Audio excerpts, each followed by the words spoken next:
Audiolibros en 15 minutos. Suscríbete al canal y explora un nuevo libro cada día.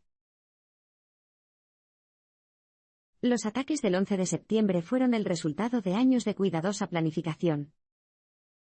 Las raíces de lo que se convertiría en los ataques del 11 de septiembre se remontan al menos a 1998.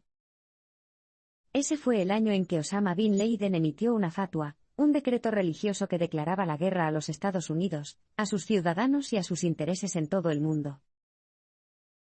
Bin Laden había estado en el radar de las agencias de inteligencia estadounidenses durante algún tiempo. Lo buscaban gracias a su papel en los ataques en Yemen, Somalia y otros lugares. Sin embargo, si bien algunos se tomaron la amenaza en serio, la idea de un ataque terrorista coordinado a gran escala era inimaginable para la mayoría en ese momento.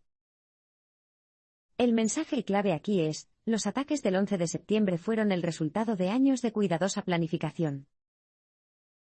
El orquestador de los ataques fue Khalid Sheikh Mohammed, quien originalmente había previsto secuestrar 10 aviones y atacar objetivos en ambas costas. El plan se conocía como Operación Aviones, y Bin Laden aprobó una versión menos complicada en 1999. Para llevarlo a cabo, Khalid Sheikh Mohammed necesitaría hombres que hablaran inglés, supieran algo de la vida en Occidente, y pudieran obtener visados de viaje a los Estados Unidos. Uno de esos hombres era Mohamed Atta, un egipcio de 33 años que había sido reclutado por Al-Qaeda cuando era estudiante de posgrado en Alemania. Tras su entrenamiento en Afganistán, Bin Laden lo seleccionó como comandante táctico de la Operación Aviones. Afeitándose la barba y adoptando ropa occidental en un intento de pasar desapercibido, Atta regresó a Alemania, donde comenzó a enviar correos electrónicos a las escuelas de vuelo estadounidenses.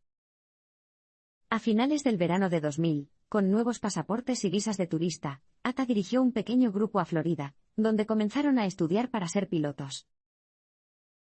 Al mismo tiempo, Bin Laden seleccionó a 16 hombres más para la operación. Uno, que ya tenía experiencia de vuelo, fue seleccionado como cuarto piloto. Los demás, destinados a ser músculos para controlar a los pasajeros y a la tripulación, recibieron entrenamiento cuerpo a cuerpo en Afganistán. Para la primavera de 2001, todo el grupo había ingresado a los Estados Unidos. A medida que pasaban la primavera y el verano, Bin Laden se impacientó y exigió que se pusiera en marcha la Operación Aviones. Pero Mohamed Atta no estaba preparado, y seguía practicando vuelos y estudiando las rutinas de la seguridad de los aeropuertos y de las tripulaciones de las aerolíneas. Finalmente, cerca de finales de agosto, Atta eligió el segundo martes de septiembre como fecha. Si se trataba simplemente de una elección logística o si la fecha tenía alguna otra, un significado más profundo sigue siendo un misterio. Con la fecha fijada, Atta y sus hombres compraron billetes de avión y encontraron moteles en Boston, Newark y Washington, D.C. y sus alrededores. La noche del 10 de septiembre, hicieron sus últimos preparativos para lo que sería su acto final. La velocidad y la coordinación jugaron un papel clave en el éxito de los ataques. Alrededor de las 7 de la mañana del 11 de septiembre, Betty ONG, de 45 años, estaba sentada en la sala de empleados de American Airlines en el Aeropuerto Internacional Logan. Como azafata durante 14 años, Betty esperaba con ansias un vuelo de rutina de Boston a Los Ángeles, y unas vacaciones en Hawái más adelante en la semana con su hermana. Poco más de una hora después, Betty ONG daría al mundo el primer indicio de que había problemas en el cielo. El mensaje clave aquí es: la velocidad y la coordinación desempeñaron un papel clave en el éxito de los ataques. El avión de Betty, el vuelo 11 de American Airlines, fue el primero en despegar a las 7:59 de la mañana. A bordo viajaban otros 10 miembros de la tripulación y 81 pasajeros, incluidos Mohamed Atta y sus compañeros terroristas. Menos de 20 minutos después, Atta y su grupo entraron en acción. A las 8:19 a.m. Betty usó un iPhone integrado en uno de los asientos para marcar el número de reserva de American Airlines. Cuando atendieron la llamada, Betty le dijo al agente de venta de entradas, creo que nos están secuestrando. Betty proporcionó información crucial, los secuestradores habían tomado el control de la cabina, habían apuñalado a un pasajero de clase ejecutiva, y los pasajeros y la tripulación restantes estaban a raya con algo parecido a una maza que dificultaba la respiración. Minutos antes y después de la llamada telefónica de Betty, despegaron 2 aviones más. El vuelo 175 de United partió de Boston con destino a Los Ángeles a las 8:15 de la mañana, con una tripulación de 9 personas, 51 pasajeros y 5 secuestradores. A las 8:20 a.m. El vuelo 77 de American partió del Aeropuerto Internacional Washington Dulles con destino a Los Ángeles. A bordo viajaban 53 pasajeros, 6 miembros de la tripulación y 5 secuestradores. Aparte de los terroristas, nadie a bordo de ninguno de estos aviones tenía idea de lo que estaba sucediendo en el vuelo 11 de American Airlines. La velocidad era un factor crítico en el plan de los terroristas.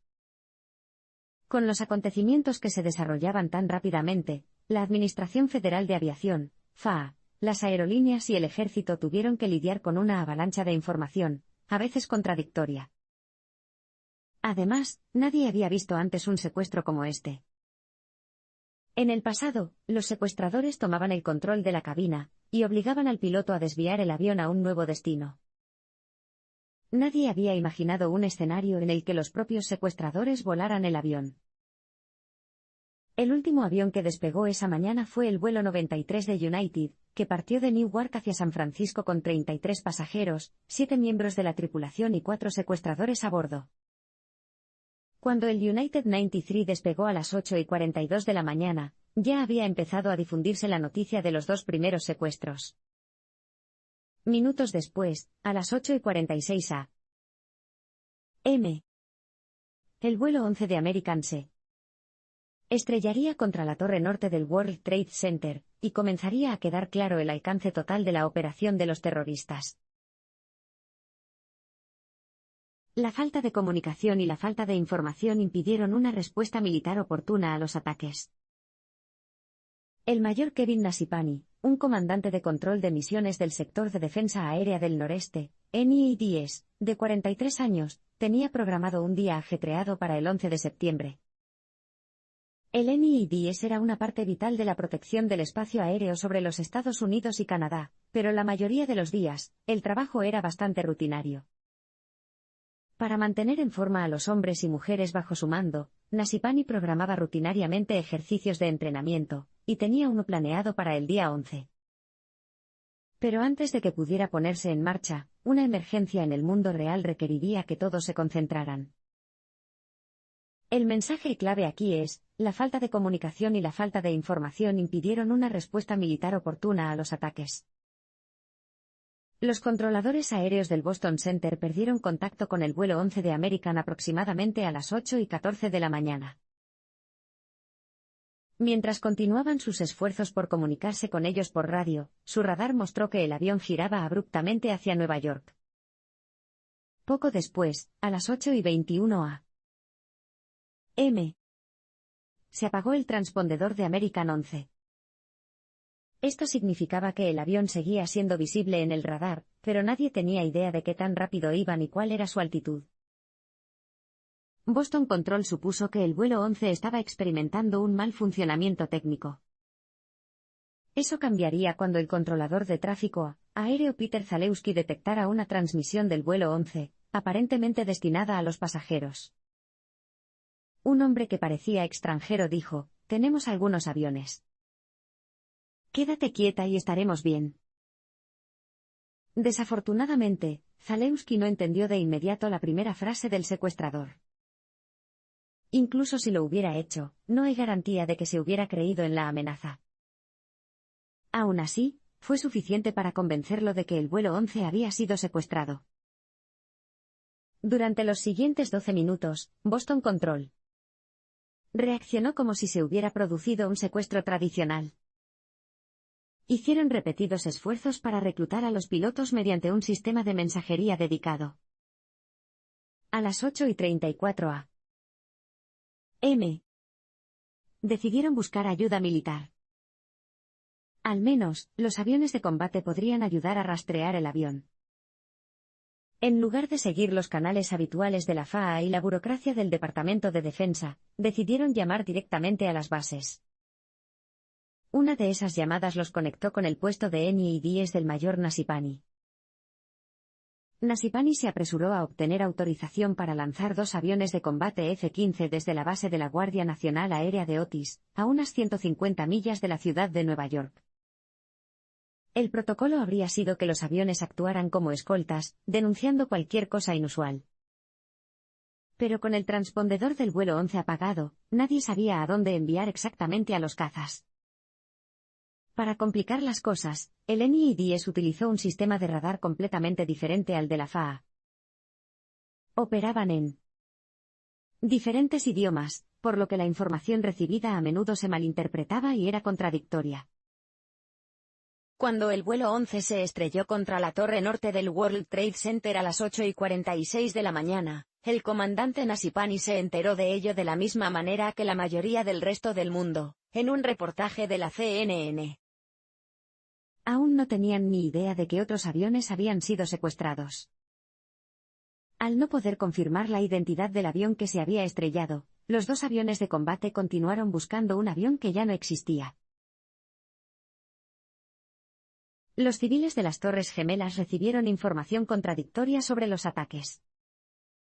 Se ha estimado que unas 17,000 personas se encontraban en el complejo del World Trade Center cuando el vuelo 11 de American chocó contra la torre norte a las 8:46 de la mañana.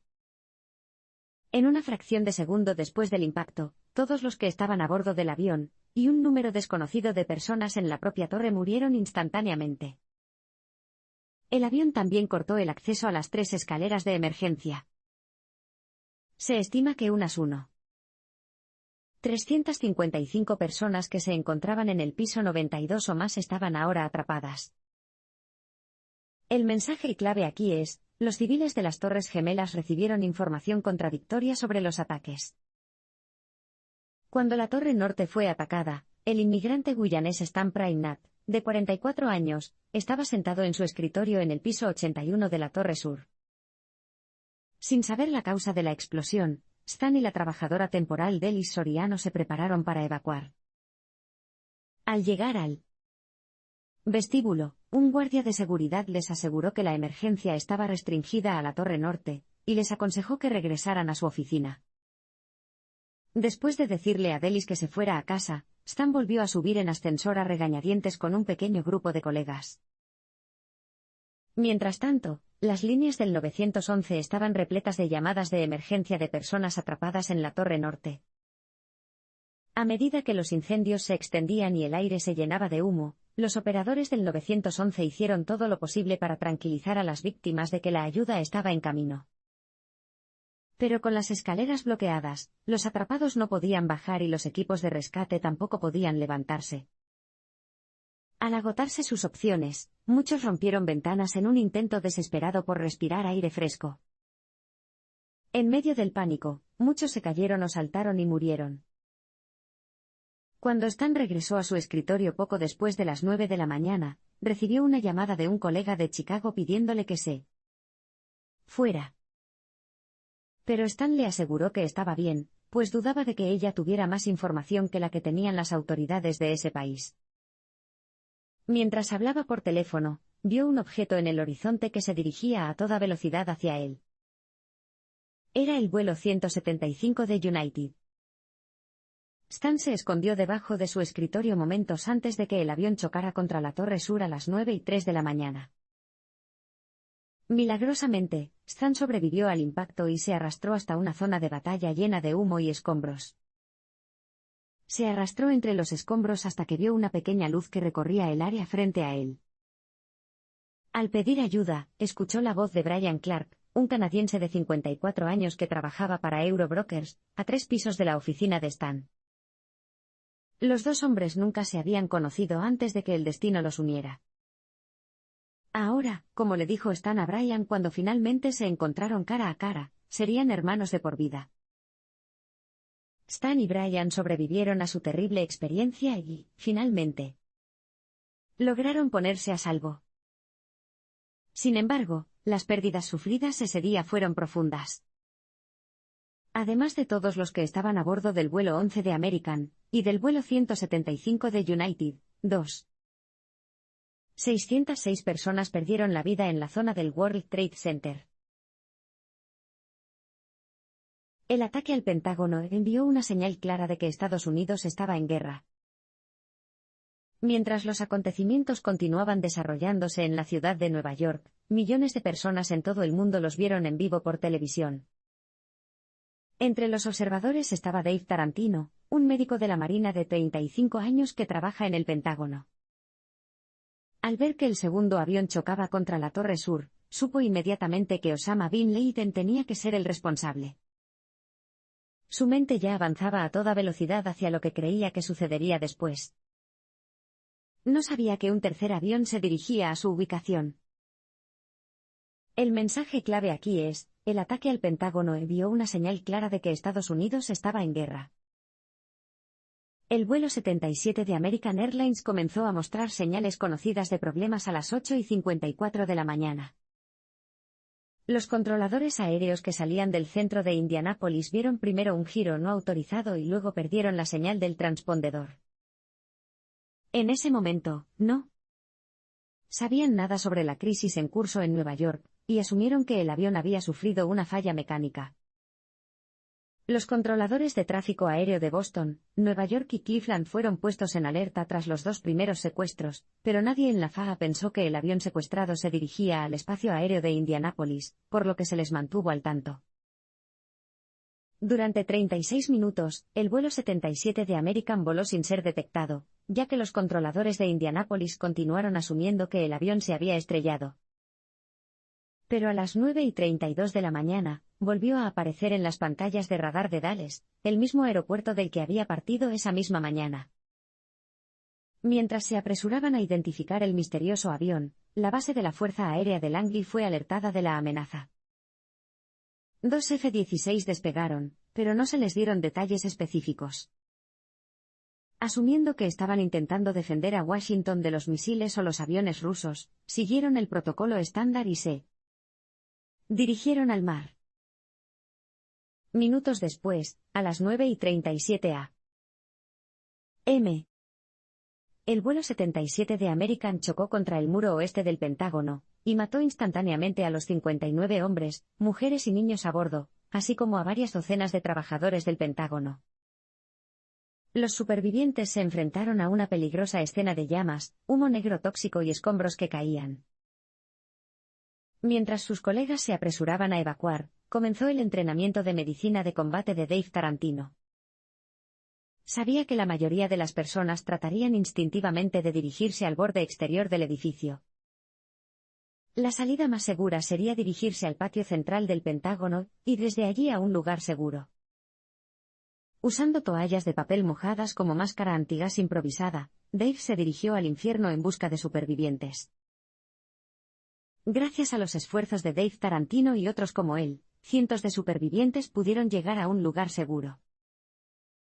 En total, 125 trabajadores del Pentágono perdieron la vida el 11 de septiembre. A las 9:42 a.m.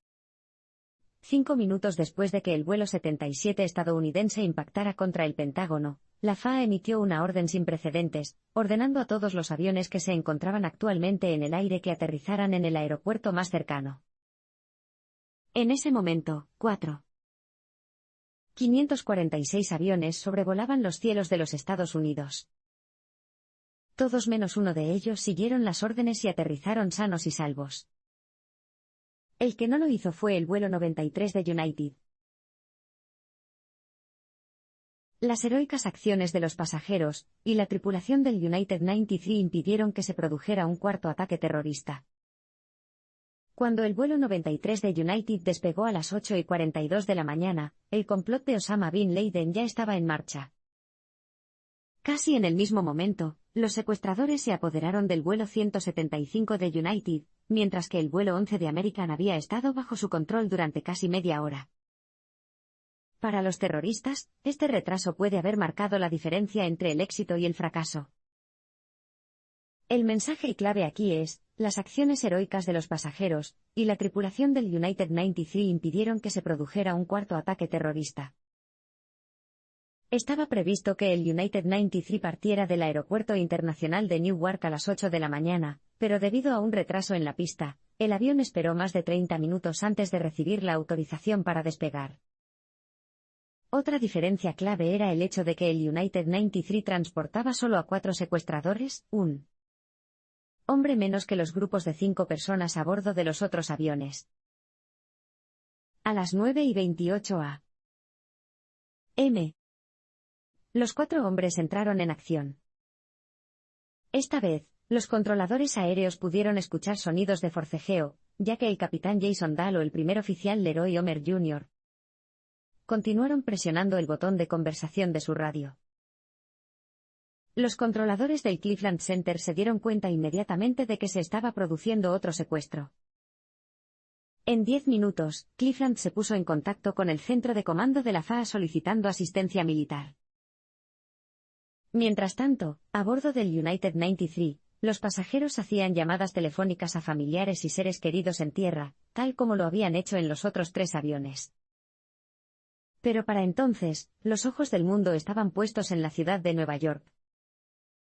Los pasajeros a bordo del United 93 recibieron información sobre los 2 aviones que se habían estrellado contra el World Trade Center. Sabían que muy probablemente les esperaba un destino similar. A medida que el avión se acercaba a Washington, D.C., los miembros restantes de la tripulación y los pasajeros del United 93 discutieron las noticias que estaban recibiendo y elaboraron un plan. No importaba lo que les pasara, no iban a permitir que este avión alcanzara su objetivo previsto.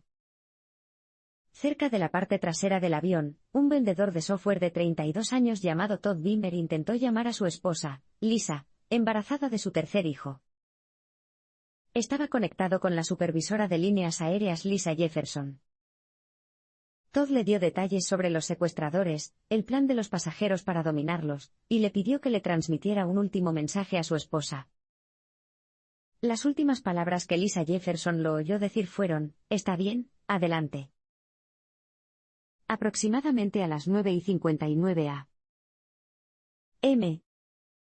la grabadora de vuelo de la cabina del United 93 comenzó a captar los sonidos de un forcejeo. Una cacofonía de voces, choques, cristales rotos y golpes son pruebas de los intentos de los pasajeros por recuperar el control de la cabina.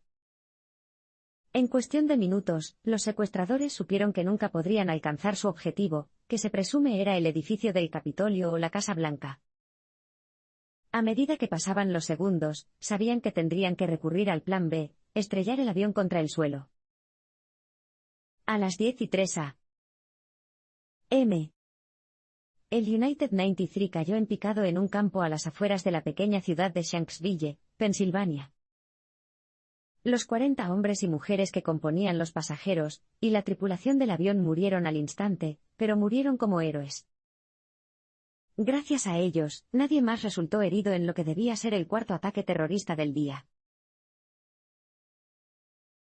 Los socorristas tuvieron un desempeño heroico el 11 de septiembre a pesar de enfrentarse a probabilidades insuperables. Después de que los aviones se estrellaran contra las Torres Gemelas, miles de personas salieron en masa de la zona del World Trade Center para ponerse a salvo. Solo los más valientes, los bomberos, los paramédicos y los oficiales de policía que fueron los primeros en responder en Nueva York, corrieron en la dirección opuesta, directamente hacia el caótico infierno, en un esfuerzo por salvar al mayor número posible. Como resultado, muchos de ellos perdieron la vida cuando los edificios finalmente se derrumbaron. El mensaje clave aquí es, los socorristas actuaron heroicamente el 11 de septiembre a pesar de enfrentarse a dificultades insuperables. Durante años, los bomberos temían la idea de que se produjera un incendio en un rascacielos de Nueva York.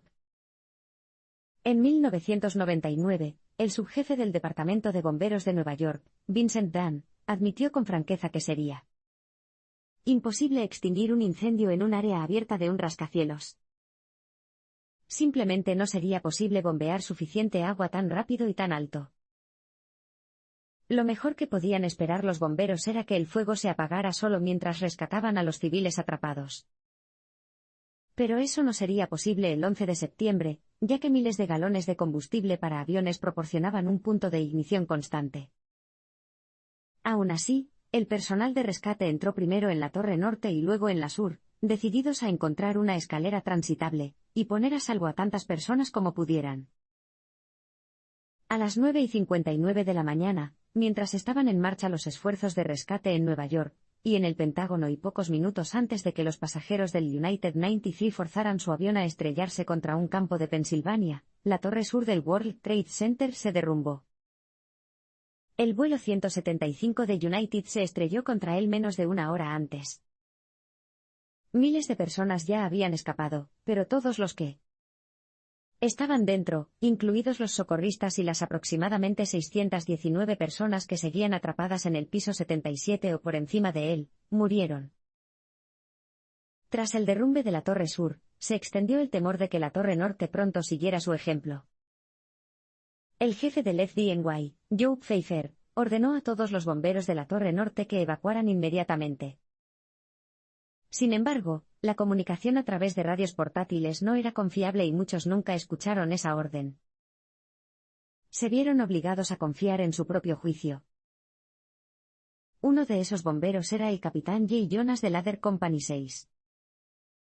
Cuando la Torre Sur se derrumbó, él y sus hombres estaban en la escalera B del piso 27. Al confirmar a través de una ventana lo que había sucedido, el capitán Jonas decidió que era hora de llevar a sus hombres a un lugar seguro. Mientras bajaban, se encontraron con una mujer en el piso 20. Su nombre era Josephine Harris, una mujer de 59 años que tenía dificultades para bajar las escaleras. Con la promesa de ponerla a salvo, los hombres de la escalera 6 disminuyeron la velocidad, lo que permitió que la mala pierna de Josephine marcara su ritmo, a pesar de que todos sus instintos les gritaban que salieran. Habían llegado hasta el cuarto piso cuando, a las 10:38 de la mañana, la Torre Norte sucumbió ante lo inevitable y se derrumbó. Cuando el ruido y el polvo desaparecieron, el capitán Jonas se dio cuenta de que él, Josephine y el resto de la escalera 6 seguían vivos, atrapados en lo que quedaba de los pisos más bajos de la escalera B. Al salir de entre los escombros un par de horas después, el capitán Jonas se dio cuenta de que si hubieran estado mucho más arriba o más abajo, los habrían matado. El resto del edificio había sido destruido. Más tarde, Josephine sería nombrada miembro honorario de Ladder 6, con el título de Ángel Guardián.